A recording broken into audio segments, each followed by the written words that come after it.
Ассаламу алейкум ва рахматуллахи ва баракатух.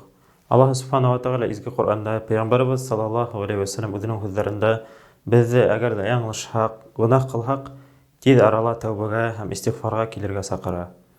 Пәйғәмбәребез саллаллаһу алейхи ва саллям шундай хадис еткерелә.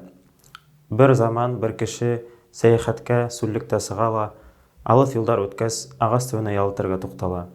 Туҡтағас, йоҡлап китә һәм дә уянып китһә, үҙенең дөйәһе лә, аҙыҡ-түлеге лә, һыуы ла юҡҡа сыға. Һәм дә был кеше тыяҡта эҙләй, быяҡта эҙләй, арып, һыуһап, үлер ваҡыты еткәс, йоҡлап китә инде. Һәм дә тағы ла яңынан уянып китһә, үҙенең эргәһендә дөйәһен дә, аҙыҡ-түлеген дә, һыуын да таба инде. Шул ваҡытта был кеше ныҡ итеп ҡыуана инде. Һәм дә Пәйғәмбәр саллаллаһу алейхи ва саллям әйтә: әгәр дә кеше гонаһ ҡылып тәүбәгә килһә, Аллаһ субхана ва тағала тағы ла нығыраҡ ҡыуана инде. Һәм дә икенсе бер хадисендә Пәйғәмбәр саллаллаһу алейхи ва саллям әйтә: әгәр дә ҡол тәүбәгә килеп, үҙенең ҡулын күтәреп Аллаһтан һораһа, Аллаһ субхана ва тағала ояла был ҡулды буш төшөрөргә, яғни үҙенең рәхмәте менән яуап бирәсәк, иншааллах. Ассаламу алейкум ва рахматуллахи ва баракатух.